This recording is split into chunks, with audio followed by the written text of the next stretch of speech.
고린도전서 10장 1절부터 13절까지 말씀 중심에서 본보기를 통해 깨우치라 라는 제목으로 하나님 말씀 증거하겠습니다. 고린도전서 10장 6절과 11절에 보면 본보기로 구약 성경의 말씀을 인용하여서 신약 성경에 기록하였다 말씀하고 계시고, 우리 개역 개정 성경이 아닌 개역 성경, 개역 한글 성경에 보면 그 거울이라는 본보기라는 단어 대신에 거울이라는 단어가 쓰여져 있습니다. 이 모든 것들이 우리에게 거울 삼도록, 본보기 삼도록 하여 주셔서 그와 같은 멸망의 길을 가지 말도록, 이스라엘 백성들이 잘하고 칭찬받을 만한 일들은 또한 기록해서 그와 같은 신앙의 길을 걸어가도록 우리들에게 교훈하고 계시다라고 할 수가 있겠습니다. 문제는 이런 본보기를 우리가 더 이상 거울과 같이 본보기로 제대로 여기지 않는다라는 데 있고요. 그렇게 되면 실제적으로 성경을 읽는 아무런 유익이 없게 되는 것입니다. 우리 성도님들께서 성경을 읽으실 때 반드시 본보기로 그 말씀들을 자신에게 비추어 가시며 읽으셔야만 합니다. 오늘 본문의 말씀도 사도 바울이 안타까운 심령으로 쓰고 있는 것입니다. 제발이지 이스라엘 백성들이 구약시대에 그렇게 하나님을 기쁘시게 하지 못하고 도리어 악을 즐겨하는 자가 돼서 멸망했는데, 우리들은 그렇게 살아가지 말고 좀 하나님이 기뻐하시는 바, 하나님의 말씀 속에 담겨 있는 우리 하나님의 살아계신 그 선하신 뜻대로 좀 살아가기를 간절히 바라고 있는 것입니다. 고린도 교회 성도들이 지금 이 시대의 교회와 같이 여러 가지 문제점들을 안고 있었고, 그들에게 여러 가지의 교훈들을 하시면서 그 전 고린도전서 8장, 9장에 걸쳐서 특별히 우상제물, 우상숭배에 대하여 말씀을 하고 계십니다. 그러면서 이제 10장에 이 말씀을 하고 계시고요. 그 다음 장에서도 계속해서 우상숭배, 우상섬김에 대한 말씀을 계속해 나가고 계십니다.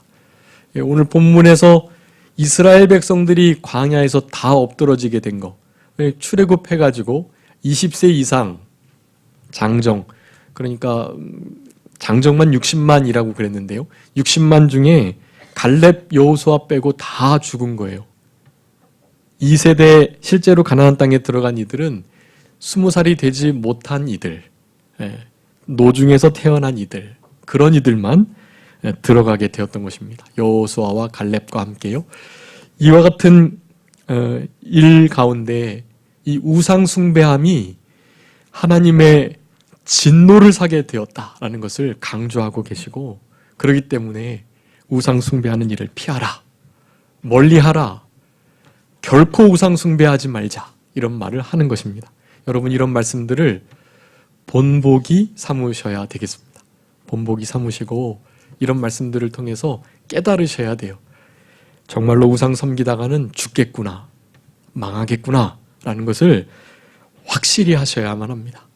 그래서 더 이상 어떠한 유혹이, 미혹이 우리들에게 오더라도 우상 숭배하는 일을 철저하게 피하는 그런 우리들이 되어야만 하는 것입니다. 이제 이번 주간 지나고 다음 주간이 이제 추석이 있는 주간인데요. 늘 추석 때마다 그렇습니다. 추석을 앞두고 참 좋은 우리나라의 명절인데, 우상 섬기는 일 때문에 우상 숭배의 모든 행위와 또 음식들을 준비하는 일들로 인해서 얼마나 하나님의 마음을 아프게 하고 하나님을 기쁘시게 하지 못하는지, 그런 이들이 참된 신앙으로 살아가려고 하면 얼마나 큰 어려움과 핍박이 있는지. 이 세상은 이제 적그리스도의 역사가 나타나가지고 제대로 그리스도인으로 살아가는 이들을 얼마나 많이 힘들게 하는 때가 오게 될 것을 성경은 말씀하고 계십니다. 그래서 교회 안에서도 우상숭배, 우상의 제물 먹고 이렇게 제사하도록 하라고 가르치지는 못하니까 추도 예배, 추모 예배라는 이름으로 그 제사의 모든 행위들을 그대로 들여와서 그것이 마치 하나님을 위한 예배인 것처럼 그렇게 오도하면서 진리의 참된 이스라엘 백성들, 하나님의 사람들을 그렇게 멸망길로 이끌어가고 있는 중에 있다는 것입니다. 천주교는 뭐 옛날부터 그 제사를 해도 되는 것으로, 처음 초기에 천주교에서는 우상 숭배하지 않는 것으로, 조상을 섬기지 않는 일 때문에 신부님들이 얼마나 많이 죽었는지 몰라요. 그런데 그런 전통 있는 역사들을 다 뒤로 하고 이제는 넓은 길 가며 세상과 비진리와 타협하고 있는 그런 흔히 말하는 하나님을 믿고 섬긴다고 하는 이들이 제대로 믿는 일보다 얼마나 많은지 모릅니다. 그런 세계 속에서 이런 말씀들을 세워나가기가 참 어려운 것이, 그럼에도 우리 성도님들의 심령 속에는 하나님만을 유일하게 섬기는 그 누구에게도 우리의 마음을 드리지 아니하고 또 흔히 말해서 조상신이라고 말하는 예수님을 믿으면 천국에 가고 그렇지 않으면 지옥에 간, 결코 우리 인생들을, 후손들을 향해서 해코지할 수 없고 복줄 수 없는 그와 같은 이들을 향하여 행여 마음으로라도 그렇게 그들을 위하거나 또 기념하거나 예배하는 일이 없도록 여러분 철저하게 우리의 신앙을 지켜나가셔야만 할 것입니다. 오늘 본문의 이 말씀 속에 특별히 그 우상숭배의 일로 말미암아서 이스라엘 백성들이 멸망했다는 것을 강조하고 있어요. 여기에 이제 살펴보겠지만 다른 중요한 죄들이 또 많이 나옵니다.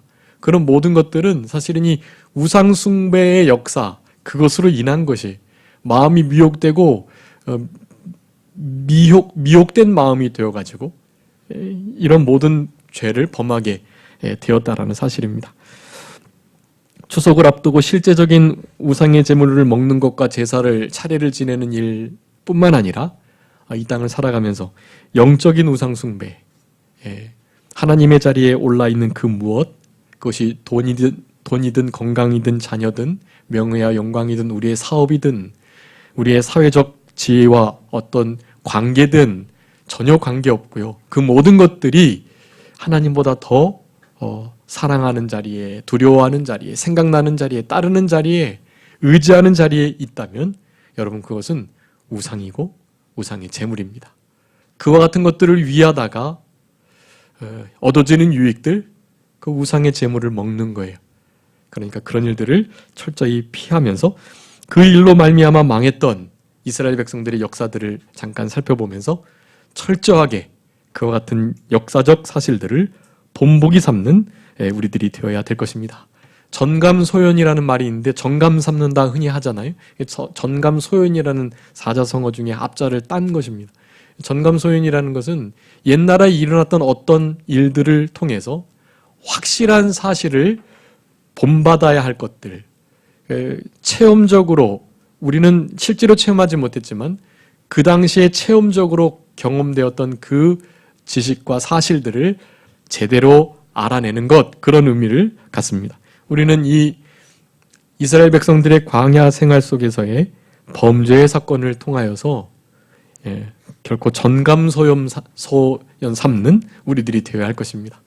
철저하게 그리하셔야 할 것입니다. 성경은 그렇습니다. 디모데후서 3장 15절 16절 그렇게 보면 모든 성경은 하나님의 감동으로 된 것으로 교훈과 책망과 바르게 함과 의로 교육하기에 유익하다, 그렇게 말합니다. 우리에게 지금 교훈, 책망, 바른 길을 걸어가도록, 제대로 된 유익된 길을 걸어가도록 고린도전서 10장의 1절부터 13절의 말씀이 지금 우리들을 그렇게 교훈하고 계시다라는 것을 살펴보시면서 오늘 본문의 말씀을 통해서 크게 세 가지 우리가 깨달아야 할 귀한 진리를 살펴보겠습니다. 첫 번째는 광야 가운데 하나님의 은혜가 있었음을 알아야 된다라는 사실입니다. 1절부터 6절까지 말씀 보면 일단 1절에서 너희들이 알지 못하기를 원하지 않는다. 이것은 무슨 말입니까? 네, 너무나 알기를 원한다는 거예요. 그러니까 부정적인 단어를 두 개 써서 강한 긍정을 나타내는 것입니다. 너희들이 하나님에 대하여, 하나님께서 쓰시는 사람들에 대하여, 특별히 이스라엘 구약 성경에 나타난 백성들의 그 어떤 화받고 복받는 그런 역사들에 대하여 결코 모르기를, 알지 못하기를 자기는 원하지 않는다. 그렇게 말하는 거예요. 반대로 하면 그런 모든 일들을 너무나 명확하게 알기를 바란다. 알아야 된다. 마땅히 알아야 된다라고 말을 하는 것입니다. 사실은 우리가 이 말씀을 많은 목사님들께로부터 많이 들으셨겠지만 아직도 이 가운데 깨닫지 못하는 그러한 진리들이 있고 깨닫긴 했지만 아직 내가 몸으로 실천하지 못하는 면들이 있기 때문에 이런 말씀들이 계속 이렇게 선포가 되는 거예요.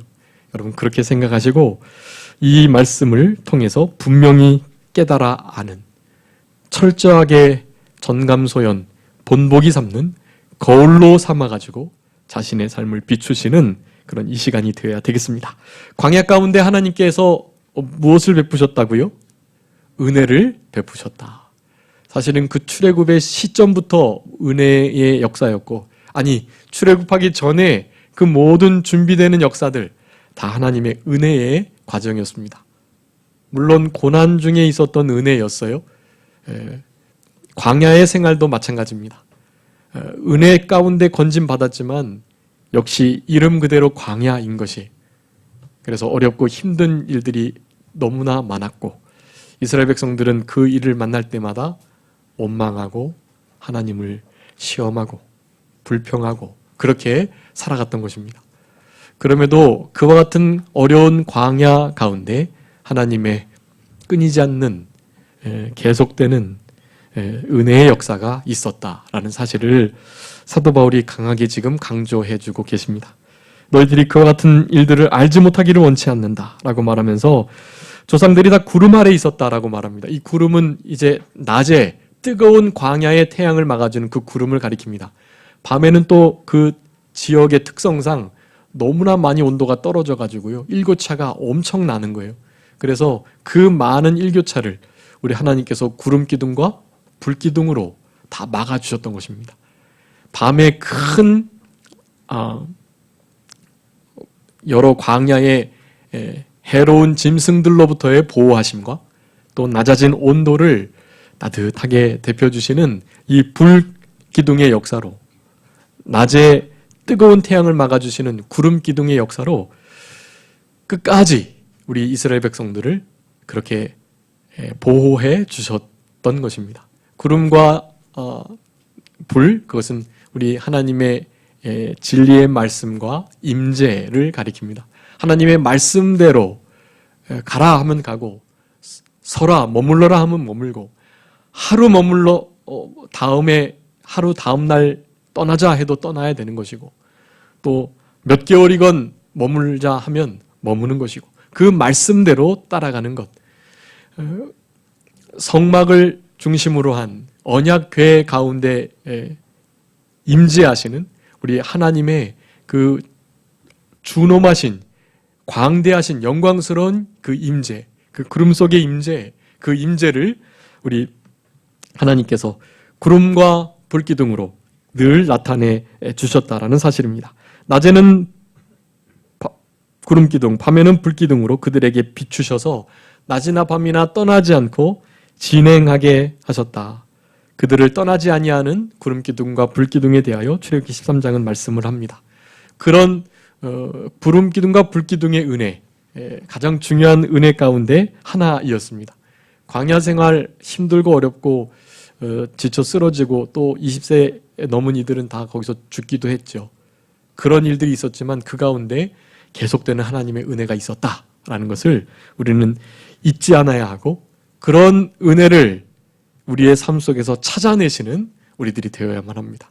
환경을 보고 하나님의 이 은혜의 역사를 깨닫지 못하면 그것은 이와 같은 본문의 말씀을 통한 우리를 향하신 이 본보기의 역사를, 그러한 유익들을 맛보지 못하며 살아가는 것이다 라고 할 수가 있겠습니다. 신명기 8장에 보면 그 40년 동안 발이 부르지 않았다, 옷이 헤어지지 않았다, 그렇게 말을 합니다.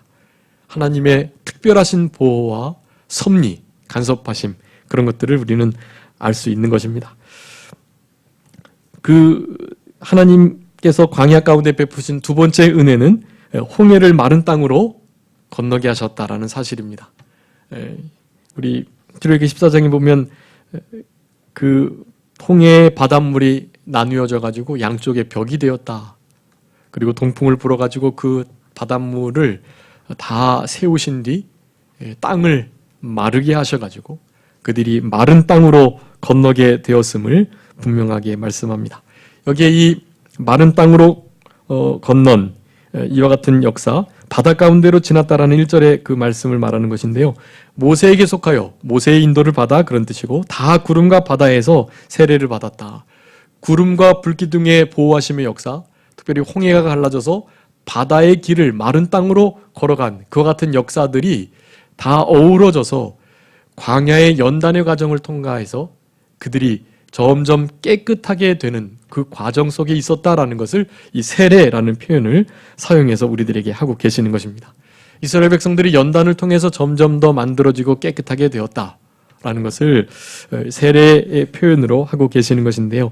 이 홍해를 마른 땅으로 건너게 하시는 역사, 우리 성도님들의 삶 가운데 일어난 어떠한 큰 문제, 특별히 급박한 문제, 진퇴양난에 앞으로 갈 수도 없고 뒤로 갈 수도 없고 사면 초가의 상황 속에서 우리 하나님께서 은혜를 베풀어 주심에 대한 너무나 중요한 이스라엘의 역사적 사건이었다라는 것을 여러분 기억하시면서, 혹시 홍해와 같은 난관을 맞이하고 계신다면, 또 추격군, 애굽의 특별 추격군대가 쫓아오는 것처럼 너무나 힘들고 또 어려운 그런 역경의 일들이 우리의 삶 가운데 혹시 있으시다면 본문의 말씀을 기억하시고 홍해를 가르시는, 추격군대를 그 홍해에 빠뜨리시는 우리 하나님의 능력을 힘입으시고 광야 가운데도 있었던 하나님의 이 은혜를 기억하시는 그런 우리들의 신앙으로 그 모든 어려움들을 잘 이겨나가시는 우리 모두가 되어야 되겠습니다. 세례를 받는 일, 그것은 그리스도로 옷 입는 일이다. 갈라디아서 3장에 말씀하는데요. 세례를 받았기 때문에 우리는 그 세례받은 깨끗함을 유지해야 할 의무가 있고, 예수 그리스도로 옷 입고 빛의 갑옷을 입고 하나님의 전신갑주를 입고 이렇게 입을 것들을 입어서, 물론 입기 전에는 어두움의 일을 벗고 구습을 쫓는 옛사람을 벗어 버려야 하지요. 그런 것들을 잘 이루면서 그렇게 예수 그리스도로 옷 입는 참된 세례받은 자로, 우리 여기 대부분 다 세례받으신 성도님들이 많으시고, 또 어렸을 때 유아세례 받기도 했고 아마 그랬을 것인데, 세례교인, 그것은 정말 아주 위대한 과정, 그리고 정말 복스러운 그런 이름이라고 하겠습니다. 성도와 버금가는 세례교인, 성도와 동급의 얼마나 귀한 그 기독교적 호칭인지 몰라요. 세례교인이라는 것은 예수 그리스도로 옷 입은 성도, 그런 의미입니다. 예수 그리스도로 옷 입는 그런 우리들이 되려고 힘쓰는 거, 광야 생활 가운데 은혜를 허락하시는 하나님의 그 은총을 기억하는 자들의 너무나 중요한 특징이라고 할 수가 있겠습니다. 그 광야 가운데 베푸신 은혜 세 번째는요, 신령한 음식인 만나와 신령한 반석 되시는 따르시는 예수 그리스도의 그 신령한 음료, 그것을 마시게 되었다라는 사실입니다. 이 말씀이 참 구약의 이스라엘 백성들의 그 역사적인 사건을, 그 사건에 쓰임받았던 여러 홍해나 또 모세의 지팡이나 뭐 반석이나 만나나 구름기둥 불기둥이나 뭐 이런 것들을 정말 신약에서 구체적으로 메시아 예수 그리스도를 의미하는 것으로 이렇게 적용시켜 말할 수 있다는 것, 이 자체가 아주 귀한 깨달음이고, 그냥 우리가 그냥 읽었지만 이런 깨달음을 얻기 위하여 사도 바울이 얼마나 많은 기도와 성령님의 감동을 받으려고 자신을 깨끗게 하는 그 역사 속에서 이와 같은 복된 진리를, 보배로운 진리를 발견하게 되는지를 생각할 때마다 우리는 얼마나 감사해야 하고, 그런 진리를 우린 그저 성경을 펼쳐 보면 알 수 있다는, 우리는 참 감사해야 할 일들이라는 사실입니다. 이렇게 맛있는 과일을 먹을 때 그 과일이 어떠한 과정을 통해서 나의 입에 들어옴으로 우리에게 맛을 보여주고, 그 맛난 과일로 인해서 얼마나 하나님의 오묘하신 진리와 그 사랑을 감사 감격할 수 있는지에 대하여 예전에 그 축구선수 이영표 선수가 그런 말을 했었던 기억이 나요. 맛있는 복숭아과 사과를 먹는데 그걸 먹는데 울컥 그런 생각이 들었다는 거예요. 하나님이 나에게 지금 오늘 이 아침에 이 과일을 주시려고 어떻게 일을 행하셨는가. 이 농부를 통해서 씨 뿌리는 일부터 시작되는 거예요.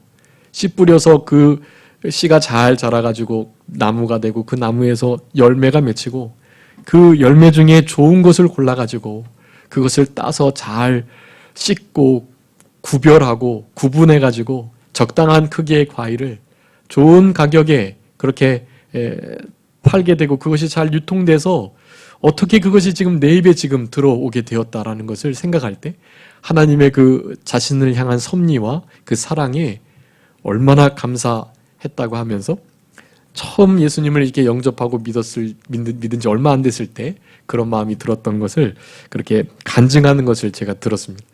여러분, 정말로 그렇습니다. 이 광야와 같은 이 세상 속에 하나님께서 우리들을 세심하게 보살피시고 도와주시는 그와 같은 은혜의 역사는 사실은 상상할 수 없는 것이에요. 그와 같은 역사는. 그러니 늘 하나님 앞에 진심으로 감사할 수 있는 우리들이 되어야 되겠습니다. 특별히 구약 성경의 말씀을 이렇게 새롭게 깨달아서 분명히 구체화시키는 이 진리를 그냥 이렇게 볼 수 있다는 것을 여러분 기억하시면서 진심으로 하나님께 감사하고, 그와 같은 깨달음을 가지고 성경을 썼던 우리 사도 바울에게, 사도 바울 선생님께 나중에 천국에 가서 뵈면 정말로 감사 인사를 해야 할 것입니다. 신령한 음식, 신령한 음료, 이것은 바로 우리 예수 그리스도의 그 신령한 구속의 역사, 그것을 의미하는 것이다라고 하겠습니다. 신령한 음식은 당연히 만나이고요. 만나가 매일매일 내렸어요. 매일 아침. 그 만나, 하늘로부터 내려온 산떡, 신령한 음식이라고 표현을 하고 계십니다. 그리고 자기를 따르는 반석이라고 말하면서 그 반석 되시는 예수 그리스도의 생명수의 역사, 요한복음 7장에서는 생명수의 그 역사를 우리 성령의 역사로 표현합니다. 성령의 역사, 예수 그리스도의 진리의 역사, 이것이 우리들을 따르는 반석이신 예수 그리스도로부터 나오는 그 생명수, 신령한 음료라는 것을 우리들에게 말해주고 계십니다. 그래서 요한복음 6장 55절 말씀에 보면 내 살은 참된 양식이요 내 피는 참된 음료로다, 그렇게 말씀합니다. 우리 예수님의 살과 피가 참된 양식, 참된 음료, 신령한 양식, 신령한 음료라는 것을 언제나 기억하는 것, 광야 가운데 베풀어 주신 하나님의 은혜를 기억하는 일이다 라고 할 수가 있겠고, 이스라엘 백성들이 이와 같은 큰 은혜를 받았는데 이제 그 말씀들이 4절까지 나와 있고요. 그 반석이 곧 그리스도라고 분명히 말씀해 주면서 5절에 보니까 그러나 라고 말을 합니다. 그러나 어떻게 했다는 거죠? 이와 같은 큰 은혜를 받았는데 그럼에도 불구하고 어떻게 됐다고요? 이스라엘 백성들은 범죄하였다. 하나님의 기쁨의 대상이 되지 못했다. 악행하기를 즐겨하는 자들이었다라고 말을 하는 것입니다. 그래서 하나님이 기뻐하시지 아니하고 저들을 광야에서 다 엎드러뜨리려고 하셨던 것을 말하는 것입니다. 그들의 다수를 하나님이 기뻐하지 아니하셨는데 그들이 광야에서 그렇기 때문에 멸망을 받았다. 이러한 일은 우리의 본보기가 되어서 우리로 하여금 그들이 악을 즐겨한 것 같이 즐겨하는 자가 되지 않게 하려 함이다 라고 말합니다.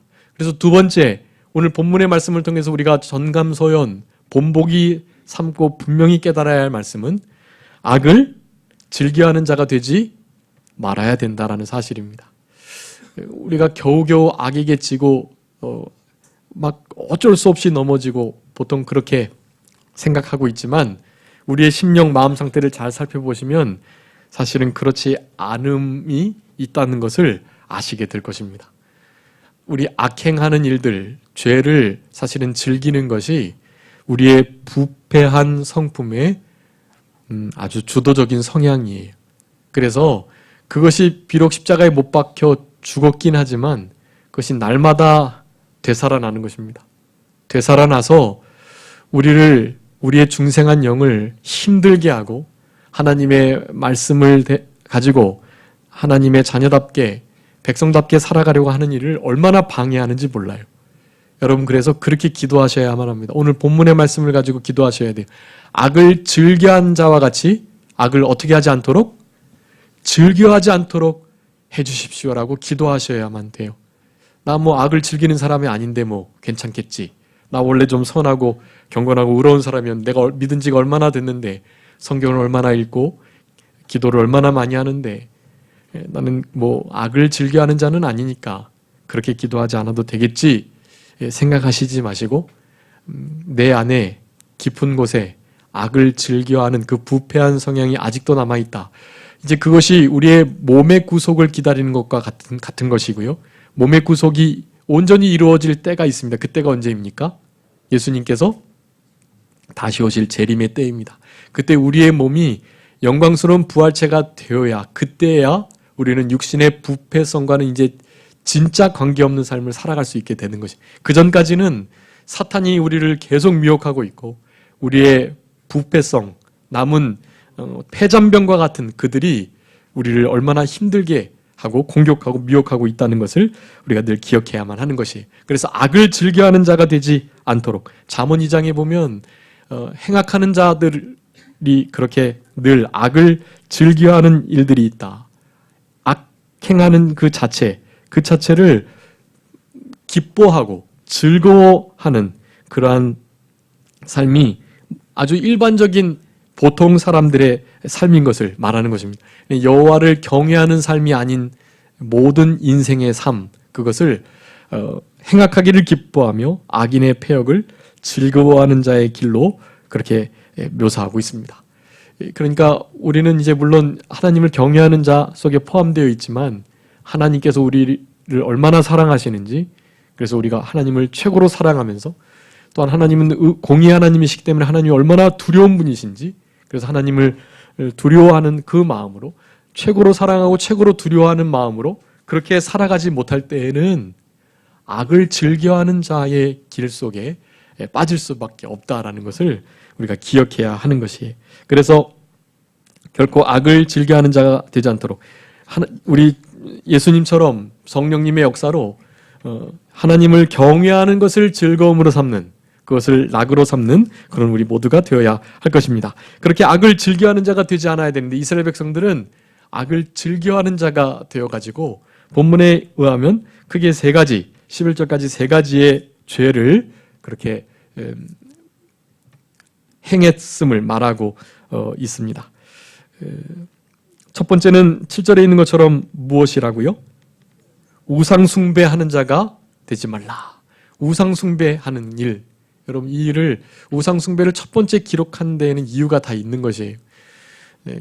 우상 숭배하는 이 마음이 이 뒤에 나오는 그 모든 죄들을 사실은 가능케 하는 그런 마음 상태이다라는 것을 말하는 것입니다. 출애굽기 32장에 먹고 마시고 뛰놀고, 그러니까 아론이 그 금을 가지고 금송아지를 만들고 난 다음에 그 역사들을 그렇게 기록하고 있었던 것인데요. 그와 같이 우리 모세는 보이지 않고 40일 동안 시내산에 올라가지고 내려오지도 않고 있고, 이스라엘 백성들은 그 많은 한 달이 넘는 기간 동안에 지도자가 보이지 않자 자신들의 그동안의 여러 가지 성향들에 따라서 우상 섬기는 일, 그 일을 할 수밖에 없는 그런 상태에 있었던 것입니다. 그 전에 사실은 많은 은혜를 받고 있었고 우리 1절에서부터 시작됐던 그 광야 속에서 베푸신 하나님의 은혜, 그 은혜들을 계속 누리고 있음에도 불구하고 우상을 향한, 우리 인간의 우상 숭배를 향한 아주 지독한 그런 요구와 바램이 있다라는 것을 우리들에게 말씀해주고 계시는 것입니다. 이 우상 숭배의 마음, 이것을 우리가 얼마나 잘 다루느냐, 그것이 신앙생활의 성패가 달려있다라고 할 수 있을 것입니다. 여러분, 우상 숭배는 우리가 그동안 많이 다뤘기 때문에 잘 알고 계시리라 생각합니다. 바로 그 우상 숭배 맞고요. 실제로 우리가 만들어서 섬기는 절하는 일은 혹시 없겠지만 그것보다 더 큰 우상 숭배의 역사가 있다라는 것을 여러분 기억하시고, 특별히 추석을 즈음해서 더욱더 철저하게 우상 숭배, 우상의 제물을 먹는 일이 없도록 여러분의 마음과 생각을, 심령을 잘 지키시는 우리들이 되었으면 좋겠습니다. 그 뒤에 고린도전서 10장의 14절에 보면 그런즉 내 사랑하는 자들아 우상 숭배하는 일을 피하라, 그렇게 명령하고 계십니다. 모든 죄는 주로 피 흘리기까지 싸우라고 명령하고 계세요. 근데 두 가지, 요 우상 숭배하는 일과 뒤에 나오는 간음, 여러분 이 두 가지는 어떻게 해야 될까요? 피해야만 합니다. 주님께서 지혜를 주시도록 기도하시면서 지혜롭게 그 상황을 잘 피하셔야만 해요. 내가 그 정도 통과할 수 있어, 믿음 가지고. 나는 그 정도 잘 이겨낼 수 있어. 그렇게 하시면 안 돼요. 그럼 뒤에서 말하는 것처럼 선줄로 생각하는 자일 수 있고, 그런 자들은 어떻게 되기 쉽습니까? 넘어지게 되기 쉬운 것입니다. 넘어지는 일이 없도록 된 줄로 알지 마시고, 이 정도면 내가 구원을 이루어 갔고, 이 정도면 좀 내가 이런 어려움, 시험도 통과할 수 있겠지 하는 생각을 가지고 덤비시는 일이 없도록 하셔야만 합니다. 우상 숭배와 간음은 어떻게 하라고요? 피하라, 그렇게 우리들에게 요구하고 계시다는 것을 기억하시며, 우상 숭배하는 일, 하나님의 자리에 그 무엇도 올려놓으시지 않으시도록 힘쓰셔야 되겠습니다. 두 번째 죄는, 악을 즐겨했던 것은 바로 간음입니다. 8절에 나오는데요. 이스라엘 백성들이 민수기 25장에 보면 시딤에 머물러 가지고 모압 여자들과 음행하기를 시작했다. 당연히 우상 숭배와 함께 가는 것입니다. 이 두 가지는. 그래서 고린도전서 6장에서 그 우상에 대해서 우리 사도 바울이 먼저 말씀을 해오시면서 음행하는 일을 어떻게 해라? 피하라 라고 고린도전서 6장 18절에 말씀하고 계세요. 이 우상 숭배의 일, 음행하는 일, 철저하게 지혜롭게 피하는 일이 중요하다고 하겠습니다. 우리 요셉이 보디발의 아내를 어떻게 했죠? 피했습니다. 무엇을 벗어놓고요? 자기의 옷을 벗어놓고, 그 옷이 결정적 증거가 된 거예요. 그거 어떻게 뺏어가지고 다르게 어떻게 해보려고 하면 넘어갈 수밖에 없는 것입니다. 그 옷 버리고 혹시 강간 미수범이 되는 한이 있더라도 그 자리를 어떻게 해야 되는 거예요? 피하는 거예요. 미수범이 되는 게 낫지. 강간범이 되면 안 되잖아요. 피하는 것이 아주 중요하다는 것을 우리들에게 말씀해주고 계십니다. 그런데 우상 숭배와 마찬가지로 이 음행하는 일도 육체적 음행만이 음행이 아니라는 것을 아셔야 됩니다.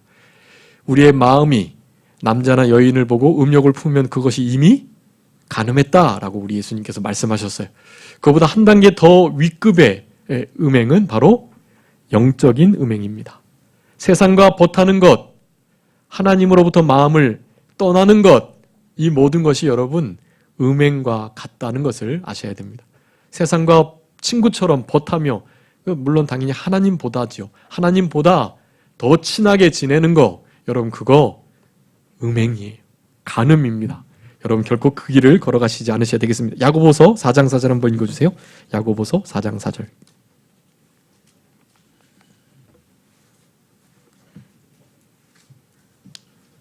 가늠한 여인들아, 세상과 벗된 것이 하나님과 원수됨을 알지 못하느냐? 그런즉 누구든지 세상과 벗이되고자 하는 자는 스스로 하나님과 원수되는 것이니라. 아멘. 세상과 벗하고자 하는 자, 하나님과 원수가 되는데, 세상과 벗하고자 하는 자들을 뭐라고 부르고 있습니까? 간음하는 자들아, 그렇게 말을 합니다. 세상과 못하는 자는 가늠하는 자들이고 가늠하는 자들은 하나님과 원수가 되어서 하나님의 진노를 당할 수밖에 없음을 본문에서도 그렇게 말하지요. 하루에 2만 3천 명, 2만 4천 명이 그렇게 우상숭배와 간음죄로 말미암아 죽게 되었던 구약의 이스라엘 백성들의 역사적 사건이 있다는 것입니다. 세 번째는 주를 시험했다라는 것입니다. 그 민수기 14장에 보면 10번이나 하나님을 시험했다. 주를 시험했다 그렇게 말을 합니다. 10번 이상이죠. 10번 이상 원망하고 불평하고 우리 하나님을 향하여 과연 하나님이 계신가 그것을 의심하였던 것입니다. 그래서 의심이 들면 결국 하나님의 존재 자체까지도 부정하게 되고요.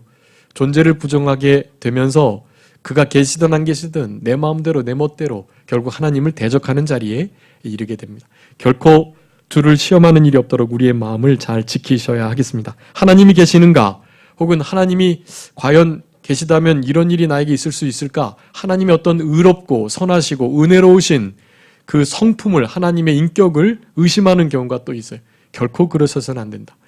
우리의 생각과 하나님의 행하시는 일과 생각이 너무나 다르기에 우리는 결코 하나님의 존재 자체나 하나님의 성품 또 하나님의 능력을 의심하는 경우도 있어요. 그러니까 하나님의 존재와 성품과 능력 이 세 가지를 이스라엘 백성들은 늘 의심했고 시험하면서 광야 생활 내내 그와 같은 길을 걸었던 것입니다. 그러기에 하나님께서는 그들을 엎드러뜨릴 수밖에 없었다. 마지막 네 번째로는 원망했다라고 말합니다. 이 원망 민수기 17장에 우리가 잘 아는 말씀처럼 원망함으로 죽지 않게 해라. 여러분 원망하면 죽게 되는 것입니다. 오늘 본문에서는 원망하여 멸망을 피하라. 멸망을 면하라. 그렇게 말합니다. 원망하는 자들은 어떻게 된다고요? 죽게 되고 멸망하게 된다. 여러분 원망이 너무나 쉬운 일이니까 우리가 너무나 쉽게 해서 별것 아닌 것처럼 여기는데 정말 조심하셔야 됩니다. 원망하는 것은 무슨 죄이다? 죽을 죄이다. 멸망받을 죄이다라는 것을 여러분 명확하게 기억하셔야 돼요. 하나님의 그 절대 주권을 의심하는 일이고 하나님의 살아계심과 하나님의 그 성품과 하나님의 능력을 아주 의심하며 부정하는 심지어 대적하는 일이기에 결코 시험하거나 원망하는 일이 없도록 하셔야 되겠습니다. 사람이 미련해서 자기 길을 자기가 스스로 굽게 하고도 마음으로 여호와를 원망하는 일이 많다는 것을 잠언 19장에 말합니다. 여러분 결코 그런 미련한 자리 있지 않도록. 그래서 결국 시험을 이겨내야 된다라는 것을 우리를 통해서 본문을 통해서 본보기로 깨우쳐주고 계십니다. 여러분 시험 어렵고 힘들어요. 고통스럽고 우리의 힘으로는 버거울 때가 많습니다. 그런데 하나님께서는 그 시험을 먼저 하나님의 영광과 우리의 유익을 위해서 주신다는 하나님의 그 주권적인 사랑으로 우리에게 주신다는 것을 여러분 의심하지 마시고 그 시험을 믿음으로 잘 통과하시는 우리들이 되어야 되겠습니다. 베드로후서 2장에 경건한 자를 하나님께서 시험에서 건져주신다라고 말씀합니다. 마땅히 시험 이렇게 감당할 만한 거 주시고요. 시험 당할 쯤에 또한 무엇을 주신다고요? 네, 피할 길을 주셔서 우리로 하여금 넉넉히 감당케 해주세요. 그러니까 그 시험이 지금 되게 힘들고 어렵긴 하지만 주님이 주시는 성령의 도우심을 힘입으셔가지고 우리의 전심전력 100%를 다하고 난 다음에 하나님의 도움을 요청하면 그럴 때 하나님의 플러스 알파의 도움의 역사로 함께 해주시는 그 우리를 인도에 이끌어 주시는 그 역사로 모든 시험들을 넉넉히 감당케 될 수 있겠습니다. 이스라엘 백성들이 안식에 들어오지 못하고 광야에서 엎드러졌던 이유를 히브리 기자는 3장에서 그렇게 말합니다. 하나님이 누구에게 맹세하사 그의 안식에 들어오지 못하게 하리라 하셨느냐? 곧 순종치 아니하는 자들이다. 그렇게 말합니다. 여러분 오늘 본문의 말씀을 통해서 순종이 곧 신앙이고 신앙이 순종이라는 것을 기억하시면서 하나님 말씀들을 순종하시되 본문의 말씀을 통하여 본보기로 하나님의 광야 속에서 역사하시는 은혜를 먼저 철저하게 잘 깨달으시고 우리들에게 허락하시는 악을 떠나 성결한 삶을 유지하도록 원하시는 우상숭배 간음 또 주를 시험하거나 원망하는 일이 결코 없도록 그렇게 늘 그 시험들을 이겨내시는 우리들의 삶을 통해서 된 줄로 알지 않고 삼가 조심하면서 감당할 시험 주신다는 하나님의 그 절대 주권적 섭리를 사랑의 섭리를 인정하시면서 우리에게 당한 모든 광야의 어려움을 믿음으로 넉넉히 이겨나가시는 우리 모두가 되었으면 좋겠습니다. 자, 기도하겠습니다. 살아계신 우리 아버지 하나님 감사합니다. 우리들에게 이스라엘 백성들의 광야의 생활을 통하여 전감소연 본보기를 삼게 해주신 은혜를 진심으로 감사합니다. 이와 같은 본보기를 통해서 깨닫는 우리들이 되게 하여 주시고 철저하게 하나님의 은혜를 이 광야의 어려운 삶 가운데에도 인정하며 잊지 않고 기억하는 우리들 되게 하여 주시고 악을 즐겨하는 자 되지 않도록 철저하게 성결함을 유지하는 우리들이 될 수 있도록 우리들에게 있는 시험이 우리 주님께서 은혜로 하나님 영광을 위해서 허락해 주신 줄 믿고 감사하며 모든 걸 주께 맡기며 주님께 기도하는 모든 것을 순종함으로 주님께 감사하면서 모든 어려움들을 이겨내는 우리들이 되게 해주시기를 간절히 바라오고 남은 주의 날도 우리 주님께 온전히 드릴 수 있도록 주님께서 성령으로 같이 하시고 도와주시옵소서. 감사하옵고 예수 그리스도의 이름으로 기도 올리옵나이다. 아멘.